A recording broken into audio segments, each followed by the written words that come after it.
सोने की गिन्नियों का बंटवारा। एक दिन की बात है। दो मित्र सोहन और मोहन अपने गांव के मंदिर की सीढ़ियों पर बैठकर बातें कर रहे थे। इतने में एक तीसरा व्यक्ति जतिन उनके पास आया और उनकी बातों में शामिल हो गया। तीनों दिन भर दुनिया जहां की बातें करते रहे। कब दिन ढला, कब शाम हुई, बातों बातों में उन्हें पता ही नहीं चला। शाम को तीनों को भूख लगाई। सोहन और मोहन के पास क्रमशः 3 और 5 रोटियां थीं, लेकिन जतिन के पास खाने के लिए कुछ भी नहीं था। सोहन और मोहन ने तय किया कि वे अपने पास की रोटियों को आपस में बांटकर खा लेंगे। जतिन उनकी बात सुनकर प्रसन्न हो गया, लेकिन समस्या यह खड़ी हो गई है कि कुल 8 रोटियों को तीनों में बराबर बराबर कैसे बांटा जाए। सोहन इस समस्या का समाधान निकालते हुए बोला, हमारे पर कुल 8 रोटियां हैं। हम इन सभी रोटियों के 3 टुकड़े करते हैं। इस तरह हमारे पास कुल 24 टुकड़े हो जाएंगे। उनमें से 8 टुकड़े हम तीनों खा लेंगे। मोहन और जतिन को यह बात जंच गई और तीनों ने वैसा ही किया। रोटियां खाने के बाद वे तीनों उसी मंदिर की सीढ़ियों पर सो गए, क्योंकि रात काफी हो चुकी थी। रात में तीनों गहरी नींद में सोए और सीधे अगली सुबह ही उठे। सुबह जतिन ने सोहन और मोहन से विदा ली और बोला, मित्रों, कल तुम दोनों ने अपनी रोटियों में से तोड़कर मुझे जो टुकड़े दिए, उसकी वजह से मेरी भूख मिट पाई। इसके लिए मैं तुम दोनों का बहुत आभारी हूँ। यह भार तो मैं कभी चुका नहीं पाऊंगा, लेकिन फिर भी उपहार स्वरूप मैं तुम दोनों को सोने की ये 8 गिन्नियाँ देना चाहता हूँ। यह कहकर उसने सोने की 8 गिन्नियाँ उन्हें दे दी और विदा लेकर चला गया। सोने की गिन्नियाँ पाकर सोहन और मोहन बहुत खुश हुए। उन्हें हाथ में लेकर सोहन मोहन से बोला, आओ मित्र, ये 8 गिन्नियाँ आधी आधी बांट लें। तुम 4 गिन्नी लो और 4 गिन्नी मैं लेता हूँ। लेकिन मोहन ने ऐसा करने से इनकार कर दिया। वह बोला, ऐसे कैसे? तुम्हारी 3 रोटियाँ थीं और मेरी 5। मेरी रोटियाँ ज्यादा थीं, इसलिए मुझे ज्यादा गिन्नियाँ मिलनी चाहिए। तुम 3 गिन्नी लो और मैं 5 लेता हूँ। इस बात पर दोनों में बहस छोड़ गई। बहस इतनी बढ़ी कि मंदिर के पुजारी को बीच बचाव के लिए आना पड़ा। पूछने पर दोनों ने एक दिन पहले का किस्सा और सोने की गिन्नियों की बात पुजारी जी को बता दी। साथ ही उनसे निवेदन किया कि वे ही कोई निर्णय करें।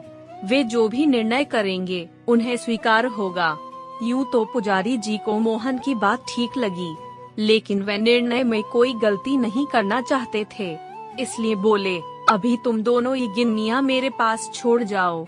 आज मैं अच्छी तरह सोच विचार कर लेता हूँ। कल सुबह तुम लोग आना, मैं तुम्हें अपना अंतिम निर्णय बता दूंगा।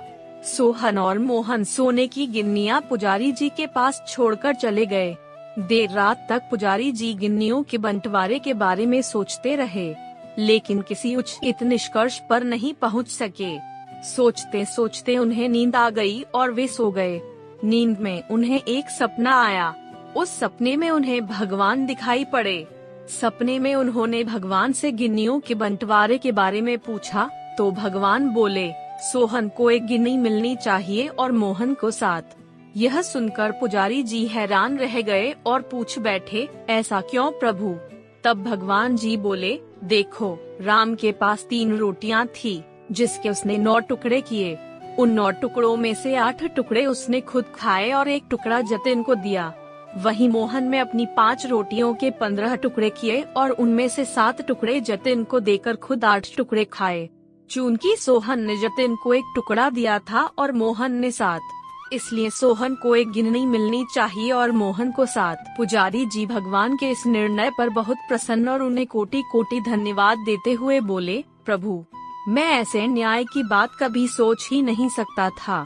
अगले दिन जब सोहन और मोहन मंदिर आकर पुजारी जी से मिले, तो पुजारी जी ने उन्हें अपने सपने के बारे में बताते हुए अंतिम निर्णय सुना दिया और सोने की गिन्नियाँ बांट दी।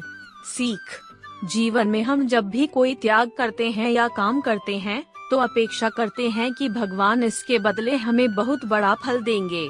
लेकिन जब ऐसा नहीं हो पाता, तो हम भगवान से शिकायत करने लग जाते हैं।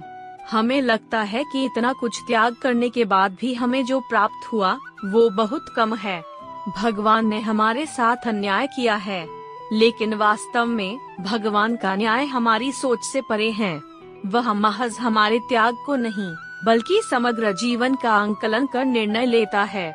इसलिए जो भी हमें मिला है उसमें संतुष्ट रहना चाहिए और भगवान से शिकायतें नहीं करनी चाहिए, क्योंकि भगवान का निर्णय सदा न्याय संगत होता है और हमें जीवन में जो भी मिल रहा होता है वो बिल्कुल सही होता है। वीडियो यहाँ तक देखी है तो वीडियो को लाइक करें और चैनल को सब्सक्राइब भी जरूर करें। ऐसी ही वीडियो आपको यहाँ मिलती रहेगी।